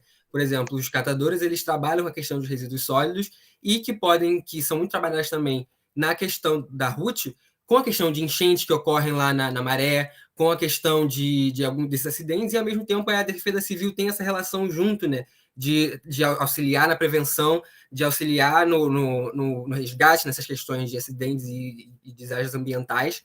E é muito bom saber que tem essa conexão, sabe? Os catadores, a Defesa Civil e o Cocosap, querendo ou não, no fundo, eles têm uma conexão muito forte na questão de saneamento e na questão de melhorias para o trabalho e melhorias para as condições ambientais da cidade, né? E aí, agora a gente pode ir juntando, fazendo esse recorte, porque a fala do Evaldo foi muito importante também, um tempo atrás, sobre a instalação de incineradores em Nova Friburgo, né? Em Nova Friburgo, se eu não me engano. E, ao mesmo tempo, a Ruth falou sobre... Volta Redonda. Volta Redonda, isso mesmo, perdão, Volta Redonda. E aí a Ruth falou também dessa questão da comunidade estar participando e como a gente consegue perceber as diferenças de problema de saneamento básico dentro da maré e fora da maré, né? E aí a gente entra num conceito chamado que é a justiça social e justiça ambiental. E eu queria saber da Ruth e do Evaldo como que vocês entendem isso, sabe? De como o recorte racial e o recorte de classe ele vem interferindo no trabalho de vocês aí, na luta de saneamento básico e na luta por uma gestão de resíduos sólidos mais eficiente. Acho que a Ruth pode começar e depois o Evaldo ele explica isso para a gente. Beleza. Eu acho que esse cenário, né, da justiça ambiental, melhor, da injustiça ambiental, é clássico, né? E ele é isso, assim, é a dinâmica da cidade. O Rio de Janeiro é uma cidade que sempre funcionou na dinâmica do afastamento das pessoas pobres do centro da cidade, funciona até hoje, né? Em 2016, quando a gente teve as Olimpíadas, a gente teve remoção de várias outras favelas, e é uma coisa histórica na cidade do Rio de Janeiro, né? A própria maré, ela é construída a partir dessa remoção. Então, no começo da maré, a gente vai ter ali pessoas removidas da favela do Pinto, que era uma favela que ficava na Lagoa. A gente tem pessoas removidas da favela do Esqueleto, que ficava ali onde é o Oeste. Então, a maré, ela se forma a partir dessas pessoas que não pertencem a essas áreas centrais da cidade, né? E para essas pessoas que não pertencem às áreas da cidade, elas têm que morar no manguezal, sem acesso nenhum, seja de transporte, seja de saneamento, acho que inclusive de saneamento, né? Porque é isso. A gente não pode falar de meio ambiente favela, porque pobre quer construir casa, pobre não quer plantar árvore, assim, né? Tipo, é o discurso básico. E aí na maré eu acho que a gente enxerga muito isso, né? Assim, seja a gente falando da maré como um todo, que é isso, uma comunidade, 16 comunidades, que a gente tem 2 áreas verdes da maré, a gente tem a Vila Olímpica, que metade da área da Vila Olímpica foi usada para construir as escolas do amanhã, porque é isso, a favela também precisa de escolas.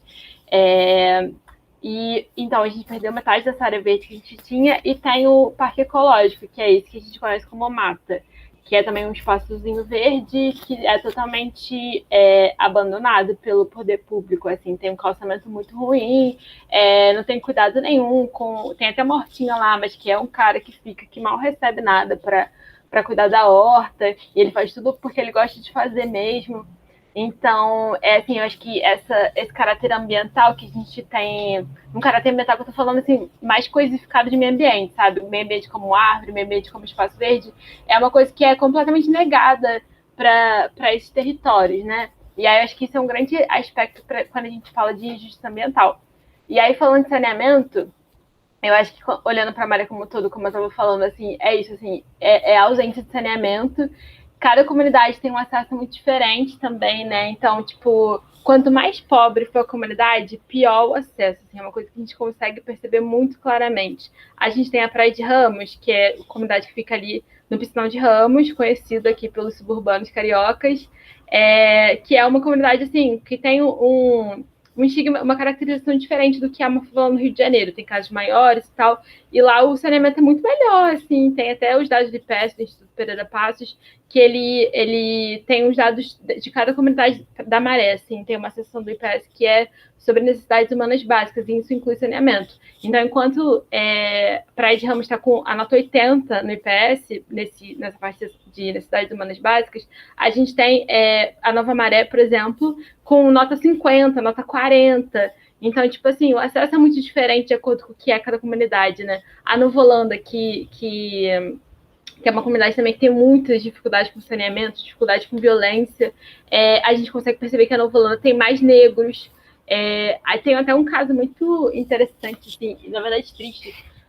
A linha amarela, a amarela é entrecortada pela Avenida Brasil, né? A linha vermelha e a linha amarela. Embaixo da linha amarela, ao longo dos anos, foi sendo construída, assim, uma comunidade, que é uma área separada, assim, da Maré. Fazia parte da Vila do Pinheiro, que é uma das 16 comunidades, mas era com características muito diferentes do que era a Vila do Pinheiro, né? Era uma comunidade embaixo do viaduto, dentro do valão, basicamente, porque embaixo do viaduto tinha um valão, que não tinha acesso a nenhuma energia elétrica, não tinha acesso a nenhuma água canalizada, e a coleta de lixo era jogar o lixo no valão. E aí tem até uma pesquisa interessante, depois eu posso passar para vocês o nome uma pesquisa não, uma tese, entrevistando as pessoas e tal, e tem uma parte de saneamento bem interessante, assim, ela fez uma pesquisa bem aprofundada com a galera, e aí a gente vê que a maior parte, assim, enquanto 50% da Maré é negra,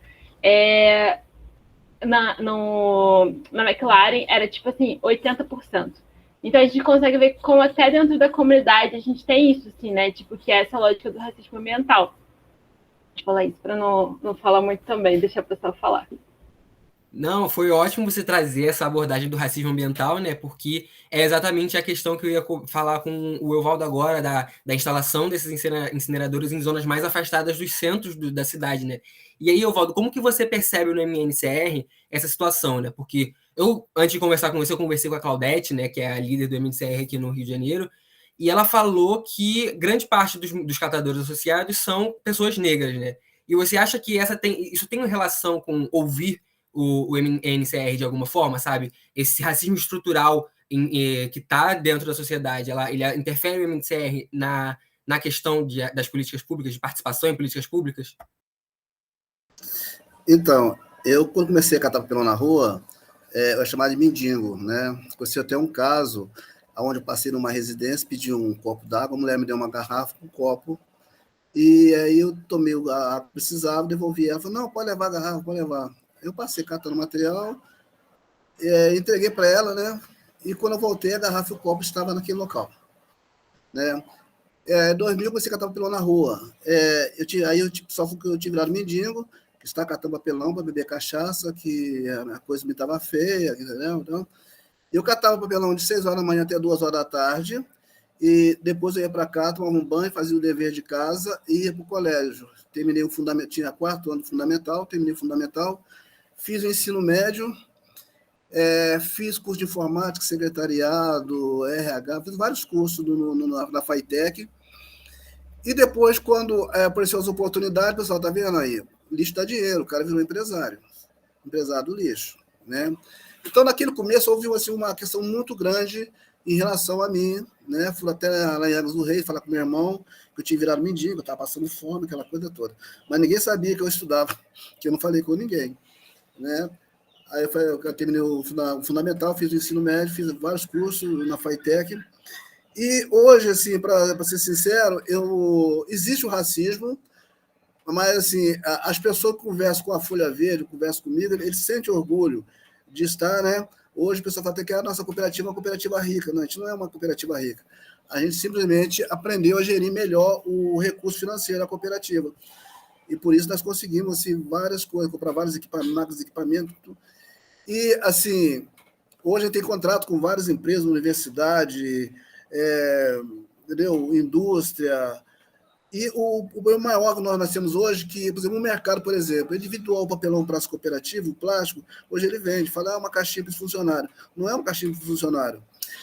Tem uma lei no estado do Rio de Janeiro, assinada pelo nosso governador, que os órgãos estaduais têm que mandar o dinheiro, mandar o material reciclado para as cooperativas próximas que esteja legalizada. Eles não mandam, não, uma caixinha para os nossos colaboradores e tal, esse material não vem. A única que chamou a gente para poder conversar, chamou o estado do Rio todo, as cooperativas, tanto o campo do Goitacazes até região Costa Verde, Rio, Grande Rio, foram a Polícia Civil. Aí puxou uma reunião que no Rio nós temos três redes, né? A Rede Movimento, que faz parte do Movimento dos Catadores, tem a Febracom e acho que Recicla Rio, lá do Luiz Santiago. Então, nós fomos lá para poder ver, porque não seria interessante trazer um material reciclado lá da delegacia do Câmara do Itaquás, botar no Rio, para depois o pessoal do Rio buscar. Então, eles estão montando essa logística. Mas não é só eles, tem vários órgãos aí que jogam papel fora ou vende, ao invés de dar para as cooperativas. O catador nada mais é daquela pessoa que não quer bater na tua porta pedindo uma cesta básica. Porque eu sou mineiro, mas nós temos baiano, nós temos sergipano, nós temos... Entendeu? O Brasil ele é rico nessa questão. A gente quer ir lá no mercado e comprar aquilo que a gente gosta de comer, né? Então, assim, fica muito assim, horrível. Eu estou hoje 61 anos, batendo na porta de uma pessoa, a não ser que eu esteja muito necessitado, e pedindo uma cesta básica, eu posso ir ali fora, catar 1 quilo de pet, eu arrumo aí R$4, R$2 no quilo de pet, eu vou ali, cato uma latinha, 1 quilo de latinha, eu arrumo um valor, e durante o dia eu consigo um valor legal. Só assim, o catador nada mais ele não quer bater na porta, ele quer política pública, mas não quer bolsa miséria, não quer bolsa cesta básica. A gente quer o dinheiro para a gente ir lá e comprar o que a gente quer, que a gente necessita, o que a gente precisa. E que nós precisamos hoje que doe para a gente o lixo. Hoje em dia, com a pandemia, nós falamos, o filho da pandemia está aí coletando material, a gente precisa, que eles precisam de trabalhar e levar o sustento para casa, mas o mercado, cara, ele vende o material plástico, papelão, eles vendem tudo, eles não doam para as cooperativas, né? São poucas empresas que fazem isso. Nós estamos com uma lei agora, tentando implantar uma lei em Volta Redonda, onde os grandes geradores terão que dar uma parte desse material para as cooperativas, porque nós pagamos imposto para tirar o lixo deles lá, o lixo que não tem valor orgânico, né?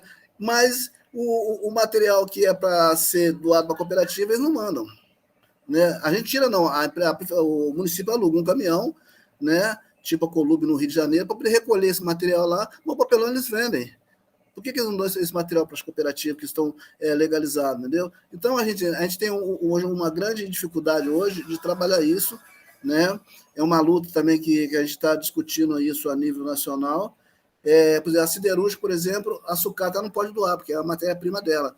Mas o papelão, o papel, o plástico que ela produz lá, né? Eu dei palestra, dei 4 palestras no CSN, depois a Fundação CSN me levou lá para Minas fazer uma palestra para o pessoal lá em Arcos de Minas e tal, e eu sempre questionei essa questão, tá?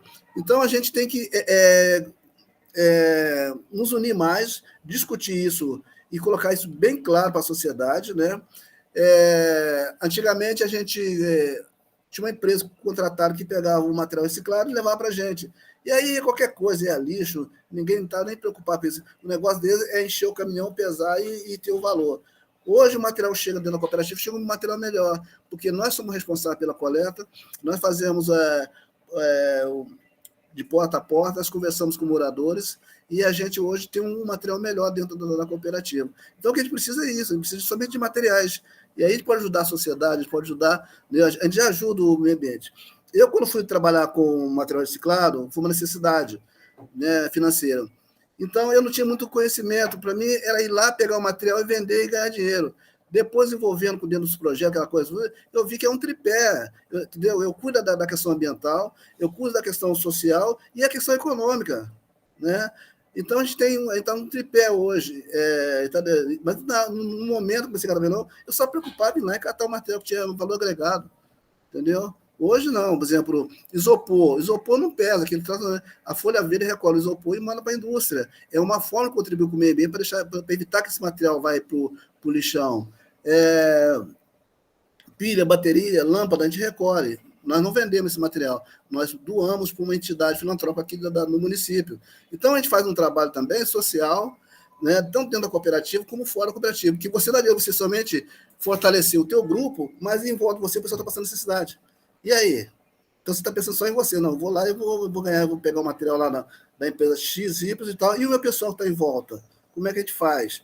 Né? Porque não adianta você estar dentro de uma redoma, né, e em volta da redoma todo mundo, né, com dificuldade. Na minha comunidade, por exemplo, onde eu moro na Minha Casa Minha Vida, eu ajudo lá, de uma certa forma, com orientação, os catadores que catam ali. O nosso caminhão faz aquele bairro, então ele faz o bairro e a gente fala para os moradores, deixa aquele material que o pessoal não coleta para a gente, caixinha de leite, longa-vida, isopor, entendeu? Vários plásticos lá que eles deixam. Então, assim que a sociedade avança, né? Então, a gente hoje tem entendeu? A gente tem que ter, hoje tem muita informação, né? Então, nós temos que usar essa informação para ajudar a sociedade como um todo, né? Porque a questão do lixo, ele não é uma preocupação, não é uma questão do governo, não é uma preocupação das cooperativas. Ele é de todos nós, os moradores têm que contribuir para que esse lixo vá ter o descarte correto, entendeu? A população, em geral, o governo municipal, estadual e federal, tudo tem que estar contribuindo para que esse material não vire lixo, sim, que vire material reciclável. Hoje eu fui fazer uma consulta, né? E ela me disse, qual a sua profissão? Eu falei, catador de material reciclado. Ela falou assim, não, coletor de material reciclado, de lixo. Eu falei, não, eu sou catador. Catador é aquele cara que recolhe material reciclado e transforma ele em mais-valia. O coletor é o cara que trabalha no caminhão daqui, aqui tem uma outra empresa, pioneira, ele pega aquele material, ele joga lá no lixo e pronto, acabou. Entendeu? E eu tenho orgulho de ser hoje catador, entendeu? Eu falo assim mesmo, porque tudo que eu tenho hoje graças à catação. Eu moro numa casa, um apartamento, Minha Casa Minha Vida, mobiliado, confortável. Agora estou no trabalho, tá? Mas a gente consegue ter uma vida legal, ter uma boa alimentação, né? Então, a gente é uma águia, a gente não quer até se precisar, o catador precisar, é interessante ganhar uma cesta básica, mas a gente quer mais um material para a gente vender e comprar aquilo que a gente acha que é melhor para nós e para a nossa família.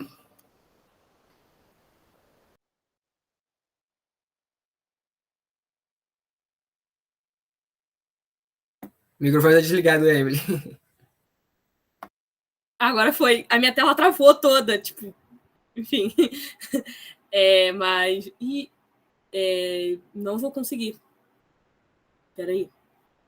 Ok. Quer que eu faça, então? Quero sim, deu um problema então, aqui no show. computador. Muito bom esse seu posicionamento seu e da Ruth, sabe? São muito esclarecedores e muito... mostra pra gente a verdadeira realidade da luta que vocês estão passando aí no trabalho de vocês, de lutar por melhorias mesmo na qualidade do trabalho, na melhoria da população como no geral, né? E aí eu vou fazer uma pergunta agora direcionada para o Orlando, sobre como a defesa ela percebe essa questão de justiça ambiental, de justiça social, e como é importante essa organização e mobilização da população para a discussão chegar mais redonda e ser exigido do poder público questões mais diretas de resolver esses problemas de justiça ambiental e entre outros, né? Conta para a gente um pouquinho mais, Orlando. Opa, desculpa aí que eu estava fazendo uma coisa aqui rapidinho, mas eu voltei e eu estava mais ou menos escutando. Deixa eu ver se eu entendi, João Vitor. A questão ambiental, eu vi bastante o nosso irmão aí falando bastante, eu vi a Ruth também falando lá da Maré, e realmente, Ruth, muitas coisas eu conheço da Maré, né? Eu sou, não egresso, porque não tive essa oportunidade, mas meus pais, minha mãe, um certo tempo, ela passou na fase da vida dela ainda jovem, ainda nem... Ela conta a história de toda a história da construção da Avenida Brasil e tem muita ligação com essas comunidades, né? E realmente, como a Maré, ela ficou assim, parece que era para ser uma outra coisa, né? Era para ser um bairro lindo, e não uma comunidade como, de uma certa forma, pejorativa, mas um bairro lindo. E, na verdade, largaram. Sim. Né? Parece que não olhava para aquele lado ali, e ali era a vista já do mar. Era para a Avenida Brasil ser uma passagem e as pessoas olharem como a gente olha hoje a Avenida Atlântica e tal. E, na verdade, aí houve essa habitação, ocupação, né, de uma certa forma irregular, e depois, não, então deixa ele lá, deixa ele para lá.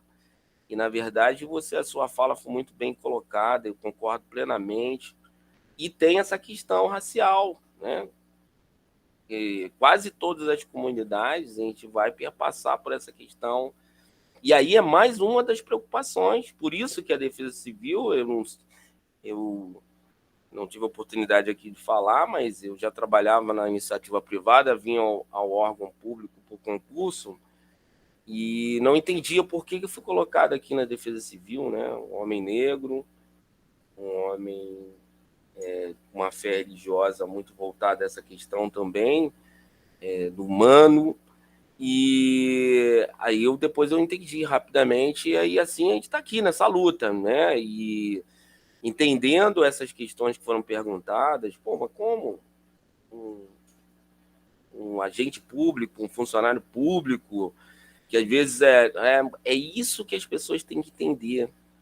Se nós somos agentes públicos, somos funcionários públicos, servidores públicos, é porque vocês existem. Não é porque político ou gestor público colocou a gente aqui. Não, a gente fez uma prova de títulos e dedicamos a nossa carreira, a nossa vida a vocês, à sociedade carioca, a esse tipo de problema que está sendo colocado aqui. E a Defesa Civil mais ainda, porque como a gente tem a preocupação de focar na questão das pessoas estarem com a percepção de risco aguçada, né, elas entenderem que a gente está aqui para trabalhar essas questões, as questões raciais, sociais, ambientais, né?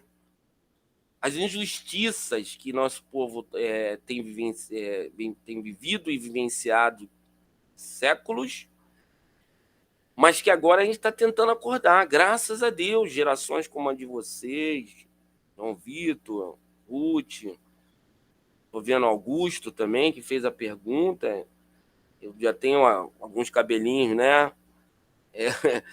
Brancos, mas eu ainda tenho o sangue jovem aqui para querer tentar dar uma ajuda a vocês para que essa demanda vai ficar para vocês, mas eu não quero entregar problema, eu quero entregar a solução, para que dali vocês trabalhem essa solução, e uma delas é essa. Eu vejo realmente um problema muito grave, onde a gente faz uma associação sobre os problemas sociais gravíssimos que nós temos no nosso país, de séculos. Aí a gente vai ver lá desde 1800, né? Abolição da escravatura, e vai ver a gente sendo jogado diretamente nesses problemas. E depois, agora se viram aí, ó. Agora dá um jeito e tal. E eu posso dizer até, olha, com muito orgulho, e até do nosso irmão aí, que está aí, falou muito bem sobre a questão dos catadores, né? Eu gostei bastante da fala dele, no sentido de mostrar o que realmente é a importância que é do trabalho dele e da onde ele ressurgiu, né? Podia hoje estar aí se lamuriando, falando, eu não tenho jeito. E ele falou, não, hoje a gente ajuda a sociedade. Só precisa a sociedade entender e respeitá-lo e valorá-lo, para que ele possa, assim, esse é o cara, não é o outro, é esse. Esse é o cara que pode nos ajudar e pode fazer a gente ter uma sociedade melhor o mais rápido possível, porque nós estamos atrasados, estamos atrasadíssimos. E ficou muito feio agora aí, né, nas reuniões aí internacionais, né, como a gente vai lá, faz aquela firula toda e, na verdade, um monte de mentirada. Então, nós sabemos disso. Então, acho que a gente tem que aqui discutir essas questões e não deixar passar essa vergonha, né? E passar para as pessoas no mundo o que a gente faz. E, na verdade, não. Ele está falando que a gente faz. Então, por favor, vem aqui ver. Vem aqui ver, por favor. É melhor vocês verem. Não vou falar nada. Vem aqui ver. Vem passar um dia aqui, em vez de você passar na Riviera Francesa, vem passar aqui. A gente vai dar toda turismo aqui maravilhoso para você ver. Aí não precisa você ouvir de terceiros, blá, blá, blá, que é isso que a gente vive aqui, é verdadeiro.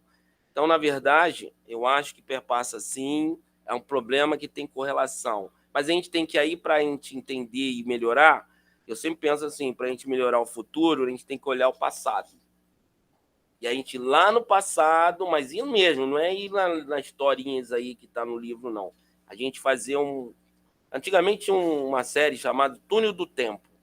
Entrar no Túnel do Tempo, ir lá e a gente vivenciar nossos irmãozinhos, como eles viviam, e aí realmente, caramba, não tem nada a ver que está no livro, não. É bem pior mesmo, o negócio é feio. Mas a gente fica invisível, é lógico, senão a gente sofre também. E aí depois a gente, vamos voltar aqui para frente. Realmente é sério. É por isso que a gente está sofrendo. É legado, né, invertido. Eu não quero mais esse legado. Eu quero isso aí que a gente está discutindo para que a gente não tenha e não entregue para os nossos filhos, para os nossos netos, bisnetos, e assim a gente tenha um país que tenha valor, como a gente diz, patriota, né? Usar verde e amarelo. É bonito. Eu honro a minha bandeira, mas eu quero usar o verde e amarelo verdadeiramente, não impositivamente. É isso. Desculpa aí a fala um pouco mais incisiva, mas é mais ou menos assim. Por isso que eu estou aqui. Graças a Deus. Obrigado. Pois é, exatamente isso, sabe? Esses debates eles servem para isso, para a gente reafirmar, a gente colocar em pauta esses assuntos que precisam ser debatidos de alguma forma. E a Ambientável, como esse evento que está durando a semana toda, ela está aí para isso, para fazer essas reflexões e fazer esses questionamentos, pô, na hora de chegar para o exterior e falar que está tudo certo, mas e resolver os problemas daqui? Então, a gente vem fazendo essas críticas aí ao longo dessa semana.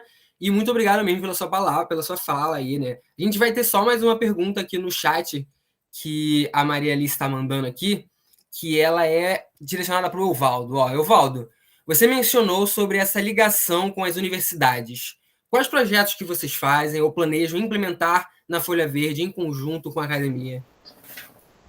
Então, a gente já assinou um contrato com a Fundação Oswaldo Aranha.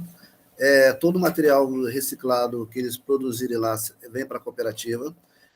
A gente vai estar botando lá, no futuro, um biodigestor, onde o orgânico será transformado em gás e biogás e vai ser transformado em adubo, né? Esse é um dos contratos. Agora, nós temos um edital com a Universidade Sul-Fluminense, acho que é Sul-Fluminense mesmo. Nós concorremos a esse edital, ganhamos, e hoje nós atendemos todo o material reciclado deles para a cooperativa. Bom, nós estamos conversando agora com a FACE, uma outra universidade aqui em Volta Redonda. Eles quiseram conhecer um pouquinho mais da Folha Verde, mandei toda a documentação que eles pediram, e a gente vai tentar também trabalhar com eles, né? Porque o objetivo hoje é FACE. O objetivo hoje é gerar a questão do... porque muito orgânico está indo embora, e hoje ninguém sabe o que faz com orgânico. E hoje já tem tecnologia que pode ajudar. Então, como a universidade tem aproximadamente 2.000 alunos, fora professor, colaboradores, entendeu? Fazer com que o lixo seja lixo zero. Um projeto está sendo discutido hoje, né, a questão do lixo zero. Tem tecnologia para isso, só precisamos agora esperar passar esse ano, que agora não dá para fazer mais nada, nós já estamos praticamente em dezembro, e o ano que vem a gente começa. Bom, será implantado também aqui em Volta Redonda uma parceria junto ao Rotary, onde a gente vai trabalhar a questão dos cartuchos que hoje são jogados no lixo e vem com corante contaminante, e o projeto ele tem lixo zero também, vai ser implantado aqui em Volta Redonda a partir de janeiro. Temos a tecnologia, temos toda a questão para ele estar fazendo isso. Então, hoje é assim, eles vão dar para a gente o material e no futuro a gente vai comprar um biodigestor e vamos estar passando para eles. Perfeito. Muito bom mesmo saber que a universidade, a comunidade acadêmica está aí tendo uma relação com vocês, né? Tá tendo esse diálogo muito, exatamente o que a Maria Alice falou aqui, ó. É muito importante essa articulação e fortalecimento entre as cooperativas e os catadores. Bom, cara, já são 2 horas e 50, 1 hora e 50 de conversa aqui. Foi uma conversa muito grande, muito rica. E a gente vai caminhar agora para nossa despedida, né? Primeiramente, eu venho agradecer em nome do Lupa pela participação de todos vocês. Foi muito bom, muito obrigado mesmo por terem disponibilizado esse tempinho para debater esses assuntos para a gente, para esclarecer muita coisa com a gente que a gente não estava sabendo. E eu acredito que esse debate vai para o YouTube depois. A gente vai conseguir quebrar, desmistificar muita coisa aí com as outras pessoas, com esse engajamento na internet. E aí, eu queria agradecer pela Ruth, pelo Cocosap, o Evaldo por representar aqui a Folha Verde e o NCR, e o Orlando por representar a Defesa Civil. Se vocês quiserem fazer algumas falas finais de agradecimento, o pessoal do Lupa aí quiser, Luísa, se quiser falar alguma coisa também, pode falar. Só agradecer mesmo, mas deixa o pessoal falar aí primeiro, por favor. Eu só quero colocar, gente, de cada 100 toneladas de material que a gente manda para a indústria, ele gera trabalho, renda e emprego para 80 famílias. Perfeito, perfeito. Então, a minha fala é um convite a todos. Venham fazer parte do que já são. Só não tem conhecimento. A Luísa já está, a Emily já está, né? Venham ser, então, pelo menos voluntário da Defesa Civil. Emerjam, né? Dê um salto assim de cabeça naquele penhasco bem grande e sob Defesa Civil, aí vocês vão ser mais gigantes ainda em tudo que fazem na questão ambiental. Tenho certeza. E todos que estão vendo também, tá? Entra no nosso site, tem lá todo o caminho, projeto voluntariado, ninguém é obrigado, mas você vai gostar e você vai ver como vai fazer sentido mais a vida e mais tudo que a qual você defende, né, como um meio de contribuir com a sociedade. Esse é o convite e agradecer esse momento aqui, de estar aqui, né, com todos vocês. Para mim foi uma final de tarde maravilhosa, saindo de 4, 5 bancas aqui, né, defendendo aqui, não eu defendendo, graças a Deus, e sim examinando alguns alunos da graduação, mas eu acho que valeu, acho que, tô super relaxante, né, porque essa banca não é mole não, mas depois aí entrei aqui nesse bate-papo com vocês aqui, eu só tenho a agradecer. E gostaria de vê-los todos aqui, a hora que quiserem. Defesa Civil é um órgão, não é um órgão, está um órgão.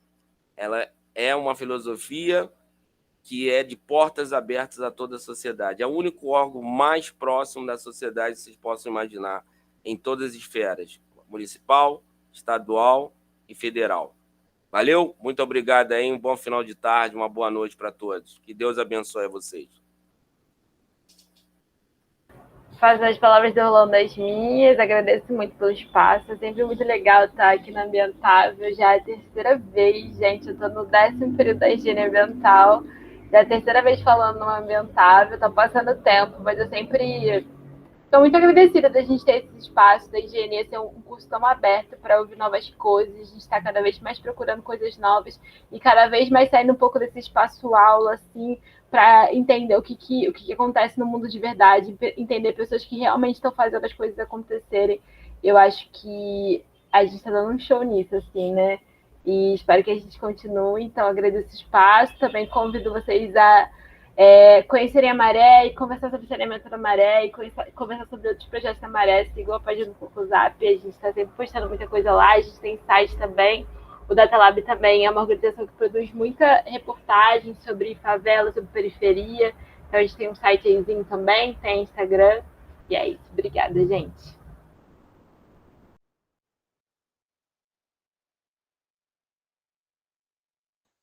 Evaldo, quer fazer alguma consideração final? Não, beleza. Falou. Show, então, gente. Muito obrigado pela participação de vocês, pelo engajamento, pela interação de vocês aí no chat com a gente. A gente vai encerrar essa roda de conversa e a Ambientável continua. Mais tarde, daqui a pouco, a gente vai ter uma mesa de de debates sobre saneamento e dignidade humana, com o pessoal de peso lá debatendo isso. Já vai estar lá no YouTube do Ambientável, já mandei o site aqui no link. Tem o site do Ambientável aqui no chat para vocês acompanharem a programação. E, mais uma vez, muito obrigado a todos e espero que a gente consiga fazer mais diálogos assim no futuro. Boa sorte para todos no trabalho aí, boa sorte para todos nessa semana. Tchau, tchau e muito obrigado. Muito obrigada, pessoal.